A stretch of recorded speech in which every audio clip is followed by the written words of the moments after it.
महाराष्ट्र में नई सरकार के गठन को लेकर कवायद तेज हो गई है। बीजेपी नेता देवेंद्र फडणवीस और अंतरिम मुख्यमंत्री एकनाथ शिंदे के बीच में 3 दिसंबर को अहम बैठक हुई। सूत्रों के मुताबिक इस बैठक में शिवसेना की ओर से मंत्री पद के लिए जिन नेताओं का नाम दिया गया है, उनमें से 3 के नाम पर बीजेपी को आपत्ति है। सूत्रों के मुताबिक बीजेपी कैबिनेट में दागदार मंत्रियों को नहीं लेना चाहती है।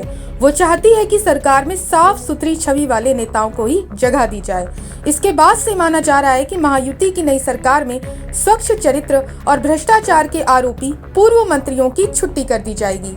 केंद्रीय गृह मंत्री अमित शाह ने महायुति के नेताओं को आदेश दिया है कि नए मंत्रिमंडल में साफ सुथरे चेहरे वाले और भ्रष्टाचार के आरोपी पूर्व मंत्रियों को शामिल न किया जाए। ऐसे में आपको बताते हैं कि पूर्व सरकार के वो दागदार मंत्री कौन कौन हैं। दरअसल महाराष्ट्र विधानसभा चुनाव के नतीजे 23 नवंबर को आ गए थे, जिसमें महायुति ने प्रचंड बहुमत हासिल किया है। बीजेपी के सबसे ज्यादा 132 विधायक चुने गए।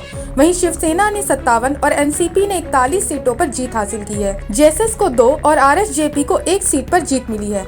ऐसे में अब नई सरकार के पावर शेयरिंग फॉर्मूले को अंतिम रूप दिया जा रहा है। इसके साथ ही मंत्रालयों के बंटवारों को भी अंतिम रूप दिया जाएगा। लेकिन महायुति में शामिल बीजेपी, शिवसेना और एनसीपी कोटे में किसके कितने मंत्री होंगे और किस मंत्री को मंत्रिमंडल में जगह देनी है, इसको लेकर तीनों ही दलों के अलग अलग दावे सामने आ रहे हैं, जिसमें एक विषय चर्चा का केंद्र बनकर उभर रहा है और वो है दागी मंत्रियों की नई सरकार में छुट्टी का। जी हाँ, महायुति ने ये ऐलान किया है कि वो अपने वर्तमान मंत्रिमंडल में किसी भी दागी या भ्रष्टाचारी छवि के नेताओं को जगह नहीं देगी।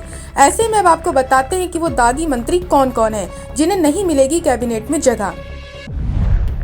इस लिस्ट में पहला नाम संजय राठौड़ का है। उन पर पूर्व जल संरक्षण मंत्री और बंजारा समुदाय की एक युवती की आत्महत्या मामले में गंभीर आरोप लगे थे। दूसरा नाम पूर्व कृषि मंत्री अब्दुल सत्तार का है, जिन पर बड़े पैमाने पर भ्रष्टाचार के कई आरोप लगे हैं। इन आरोपों की जांच के लिए कमेटी नियुक्त की गई है।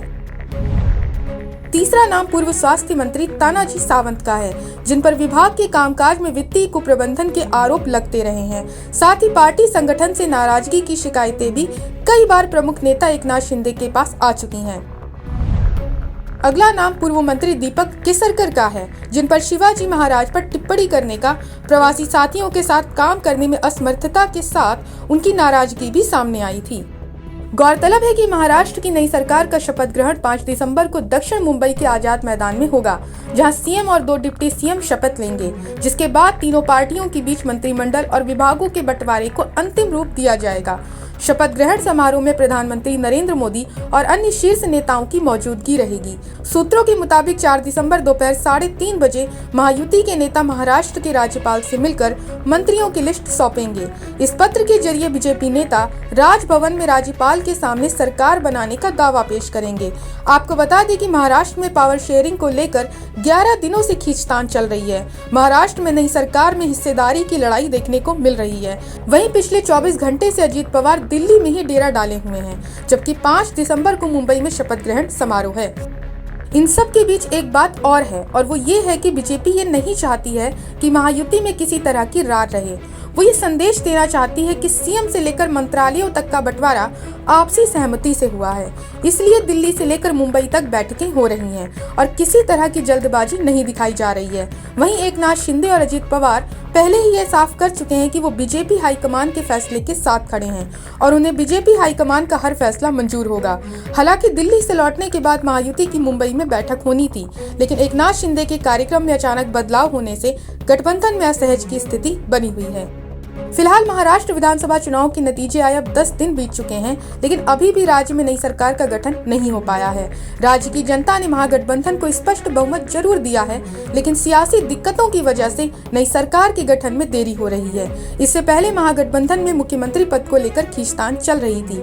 शुरुआत में खबर आई थी कि एकनाथ शिंदे मुख्यमंत्री पद के लिए अपनी दावेदारी छोड़ने को तैयार नहीं है, जिसके बाद ये साफ हुआ कि मुख्यमंत्री बीजेपी से ही कोई होगा। Bureau report, Punjab Kesari TV. हमसे जुड़े रहने के लिए हमारे YouTube चैनल को सब्सक्राइब करें और नई वीडियो की नोटिफिकेशन के लिए बेल आइकॉन को दबाएं।